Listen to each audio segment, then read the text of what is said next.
Finished my degree faster than I expected. Learn more at umgc.edu. State Circle is made by MPT to serve all of our diverse communities and is made possible by the generous support of our members. Thank you. Connecting Marylanders to their government. This is State Circle. Good evening. Welcome to State Circle. Coming up this week, a conversation with Speaker of the House of Delegates, Adrian Jones, and we will meet the public health official who himself came down with the coronavirus.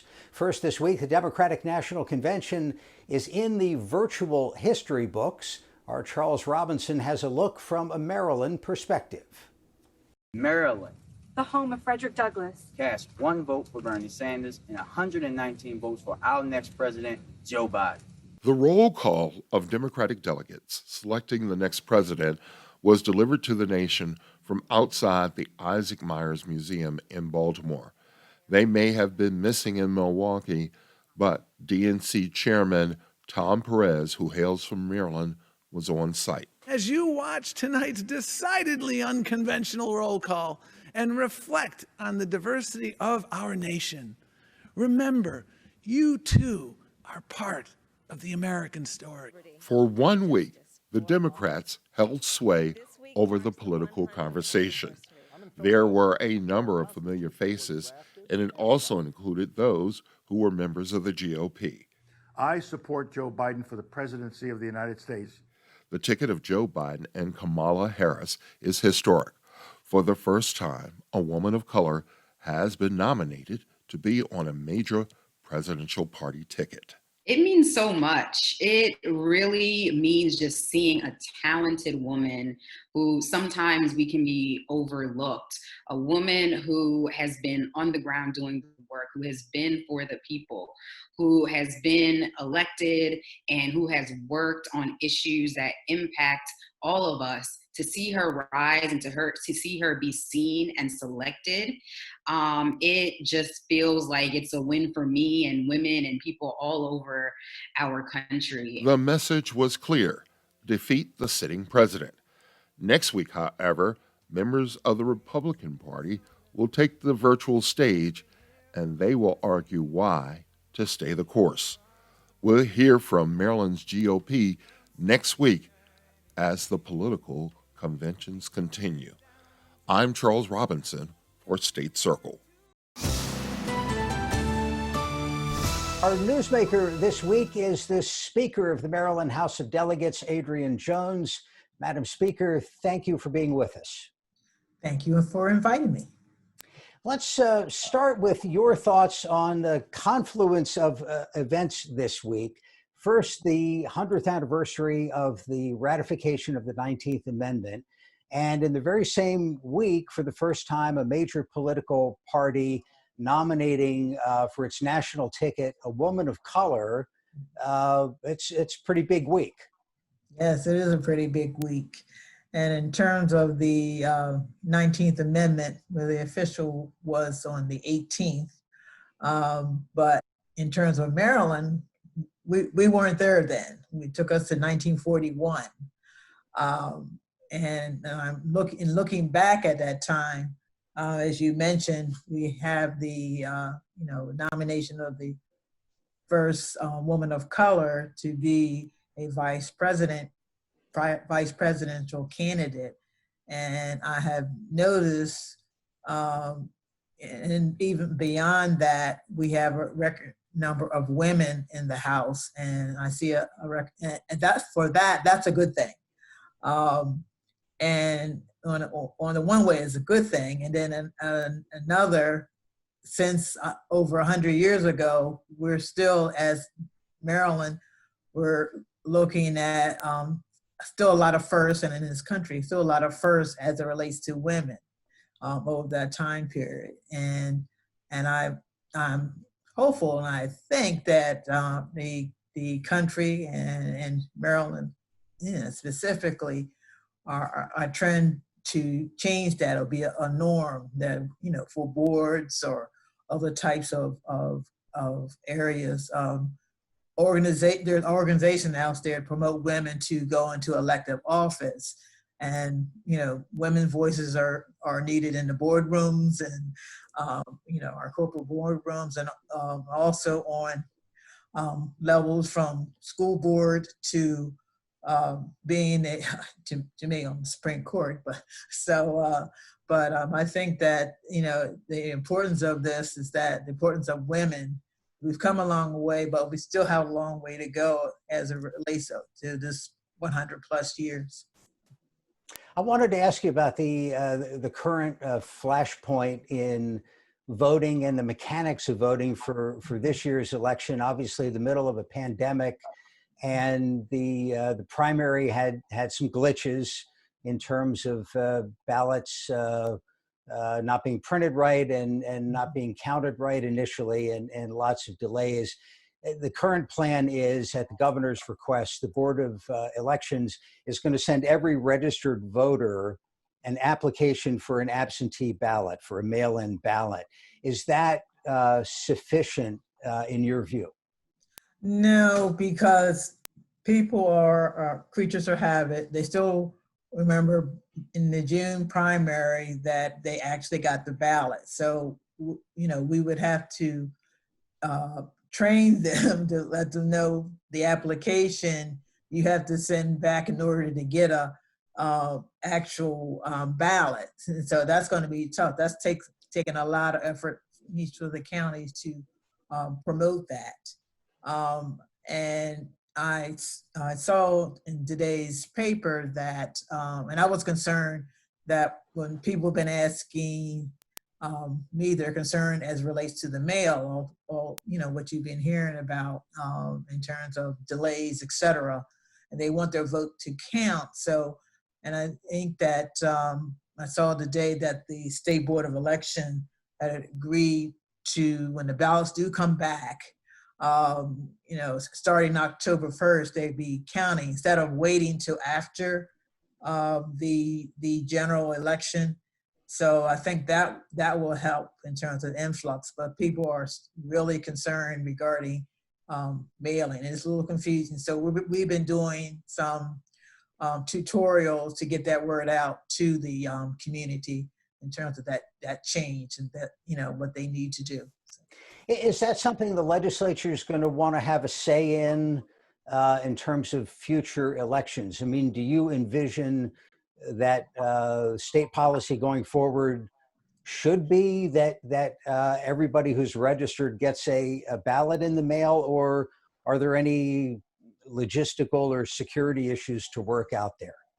Well, I think that the assessment is going to be done by Ways and Means folks who deal with election law.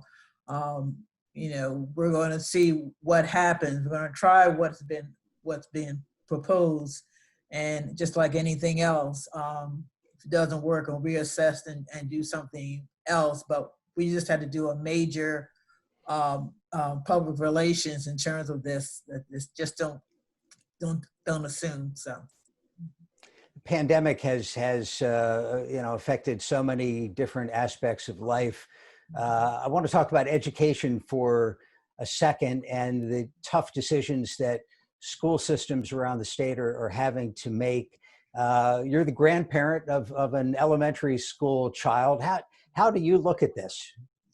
Well, and as it relates to my grandchild, he wants to physically be in school, and realistically, at this point in time, it's not safe, and it's been determined. He's in Baltimore County Public Schools that it would be things we done online, et cetera, which is fine for him because he has, that he has the wherewithal to be able to do that. But there's so many in the state do not. They don't have the bandwidth. They don't have any of the resources, and by not having that, they're going to be left behind. So, that is really a concern for all of us. How's the legislature? Hopefully the pandemic, there's a cure and everything gets back to normal. But if not, I know the Attorney General's been looking into how the legislature can function within the guidelines of the state constitution. You have to meet in Annapolis, somewhere in Annapolis, I read, but it sounds like committee meetings and even committee votes could be taken like this in a virtual video situation. What's your expectation? Well, we are at this point. We're not looking to have an early session. We're seeing, we're looking at what happens as we get closer to November, October, November. We are constitutionally required to meet the second Wednesday in January. I also have been talking with some of my counterparts in the other speakers in some of the other states. Virginia, tried, I think yesterday, they had some issues, but we are, as you well know, we're the only state that cannot add to the budget, and some are there because they're addressing some of the concerns. We already had passed the budget, so some of the concerns the other state have not done, it doesn't affect us, but we're going to be assessing that because this pandemic is happening now, but there may be something in the future, so we need to be prepared when these type of things come up. Before we go, I did want to ask about racial justice issues. You have a work group looking at police reform, police accountability. A lot of talk about whether the law enforcement officers' Bill of Rights in Maryland needs to be changed or even repealed. Do you expect that at a minimum it will be changing in the next session? Well, the work group will finish its hearings. They had a major public one for about 6 hours last time. And prepare legislation for us to have in the upcoming January session. So I don't want to go ahead of what they're doing, but no, LEOBR is that was definitely was one of the things to be reviewed. And I don't know if you followed this issue. It's a local issue on the Eastern Shore, but noteworthy because there's a longstanding statue of a Confederate soldier on the lawn of the courthouse in Easton. The Talbot County commissioners rejected a proposal to move it. Is that something that you or the legislature would get involved in? Of my understanding, I think that Talbot County, the council, they wanted to put something on that the public would have a weigh in, through the commissioners, et cetera. This day and time, because as you recall, I had the Confederate plaque removed from the State House, and we need to look at, we're in the 21st century now, things that occurred then, and it's offensive to certain groups. And I think that at that time it was done, may have been inappropriate because there weren't as many folks of color who could even vote and also could speak up about it. But I think that those types of statues and plaque have no place now in the 21st century, what we're dealing with. Speaker Jones, we appreciate the time. Thank you very much. Oh, you're quite welcome, Jeff. Now with more on the centennial of the 19th Amendment and the role of Maryland women in that fight, here's State Circle's Sue Copen. 2020 is the year of the woman in Maryland, celebrating the centennial of the ratification of the 19th Amendment. It is also the year of a pandemic. Even with COVID, we are continuing the suffrage celebration into 2021. Diana Bailey is the executive director of the Maryland Women's Heritage Center and a member of the state's 19th Amendment Commission. It was a very long period of time, unfortunately, but the most important part was the fact that women began to be more involved in the community. In Maryland, the battle goes back to the mid-1600s when St. Mary's County resident Margaret Brent, a landowner, petitioned the General Assembly for the right to vote. we look at her as was one of the early figures bringing that up to Annapolis, and she was in Annapolis several times trying to, again, use her power and authority of her land holdings, but was to no avail. The 19th Amendment was introduced in Congress in 1878. Edith Hooker, founder of Baltimore's Just Government League and creator of the Maryland Suffrage News, helped lead a statewide effort to build support for it. They would get signatures asking for the right to vote, demanding the right to vote.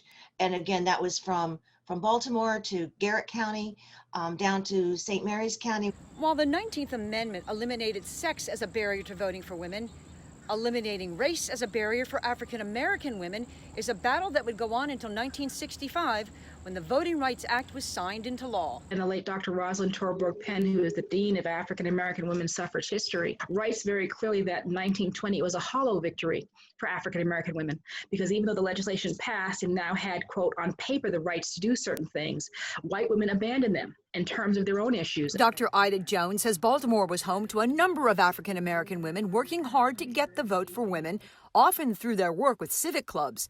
That includes Augusta Chazelle, whose home is now a part of the National Votes for Women Trail. What she does that's remarkable is that in the Baltimore Afro-American newspaper, she publishes in September of 1920, so literally days after the vote, a primer for women's voters. And Jones says this effort was about more than just getting the vote for women. They were also seeming to work on behalf of securing the vote for African American men, because there were great efforts to basically disfranchise African American men. It took 42 years for the 19th Amendment to clear its final hurdle, and 21 more until Maryland ratified it in 1941. I think the most important thing for people to take from all these suffrage stories was that it was about persistence. It was about using your intellect and your stamina and not giving up. Sue Copen for State Circle. Sue, thank you. State Circle continues after this. Can you tell us what you know? Turning back now to the race for the White House. The State Board of Elections voted Thursday to set up a new election. It must be a very emotional day. The world changed in the blink of an eye. Children are at the heart of this story.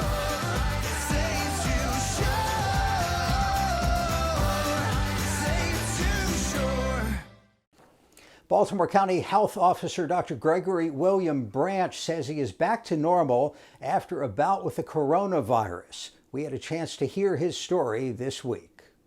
I'd like to thank you for having me on your show. And I would like to say to everyone, thank you for all their prayers and their concerns about me and my family. But I did have COVID-19.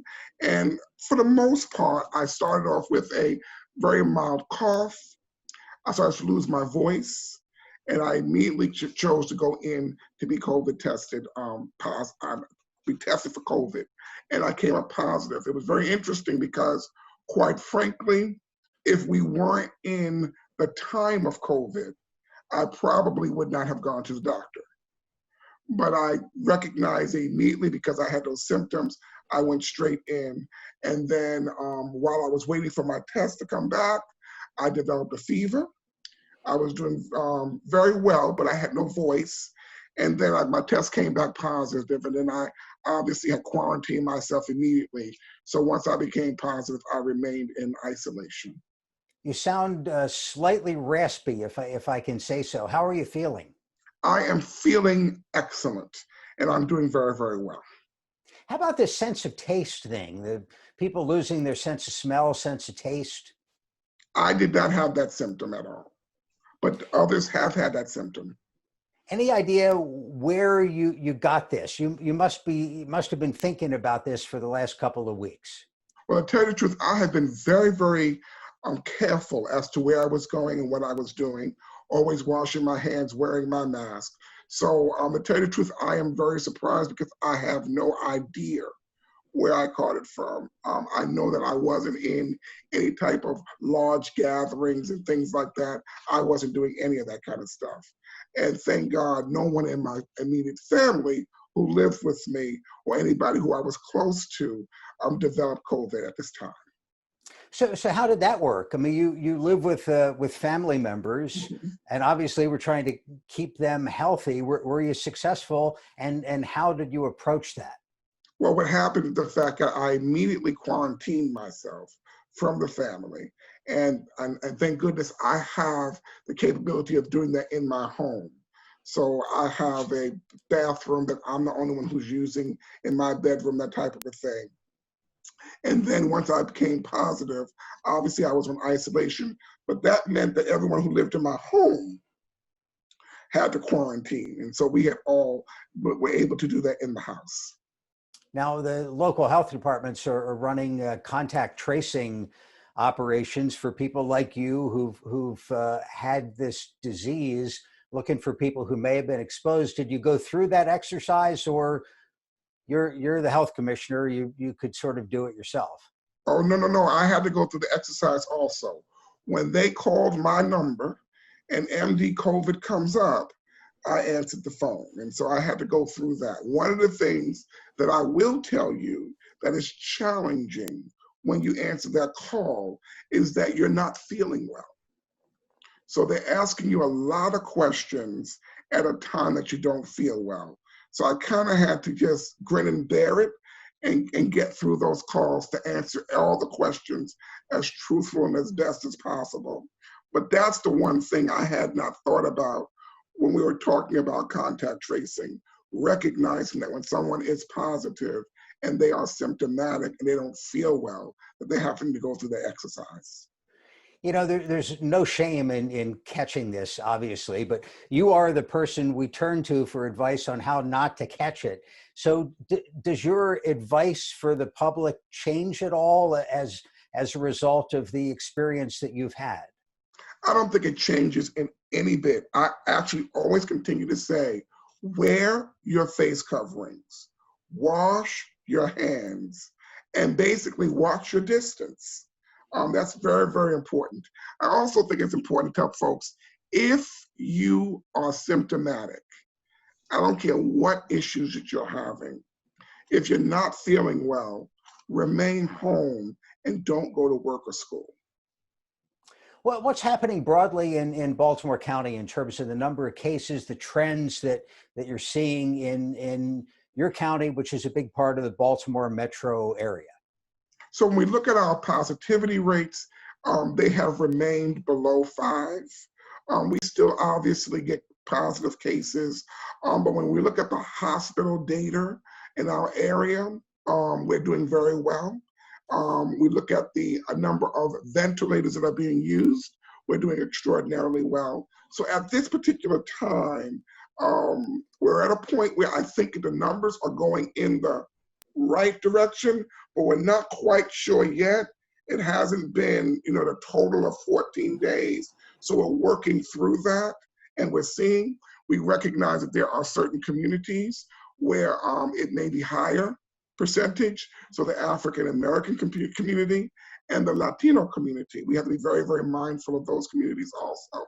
So at this particular time, I think we're doing well. I think that we need to continue to wear those masks, wash our hands, social distancing. I believe if we can continue doing that, it would be helpful. And the original thing that we talked about was being able to not overwhelm our healthcare system. And at this particular time, our healthcare system is not overwhelmed. And then I think we got to just kind of wait for that vaccine to be deployed. There's some big decisions being made now about whether schools can reopen. I think Baltimore County will be distance learning for the most part. But at the same time, some rec sports leagues are going to be open. Are you in agreement with all those calls? I think that it's clear that we must maintain our social distancing. We've got to wear our masks. And that's very, very important, because what we recognize is that the transmission of this is very, very quick. And unfortunately, we do not know if a person gets it, how severe that illness is going to be with them. So for me, it was not that severe. I did not have to be admitted to the hospital. That was a blessing. However, for someone else, it could be deadly. And so I think that because of that, we must maintain those precautions. You mentioned the disproportionate impact that this disease is having in many disadvantaged communities around the country, around the state. Your health department has been doing some outreach to try to get people the masks, the sanitizer, the advice that they need. So yes, I thought it was very important that very early on, we wanted to make a difference because we noted that it was an increase in the African American community, not only with the disease itself, but with deaths. And so one of the things I wanted to make sure we did was to get the masks out in the community, get the hand sanitizer out in the community, and get that information about the disease to educate people out into the community. So we made what we call safety kits. And those safety kits consisted of a mask and gloves, information, hand sanitizer. And we went out into specific communities and we handed that information out. We handed those safety kits out. And at this point now, we've handed out over 100,000 safety kits. And we're continuing to do that because we know that it makes a difference in the lives that we serve. Baltimore County Health Officer Dr. Gregory William Branch, the latest official information on testing and fighting the virus can be found online at coronavirus.maryland.gov. Monday on Direct Connection, eating right during a pandemic. We will find out why eating disorders are on the rise. Also, analysis of the Republican convention. Join us Monday at 7. Now, for all of us at MPT, I'm Jeff Salkin. Thanks for watching and have a good night.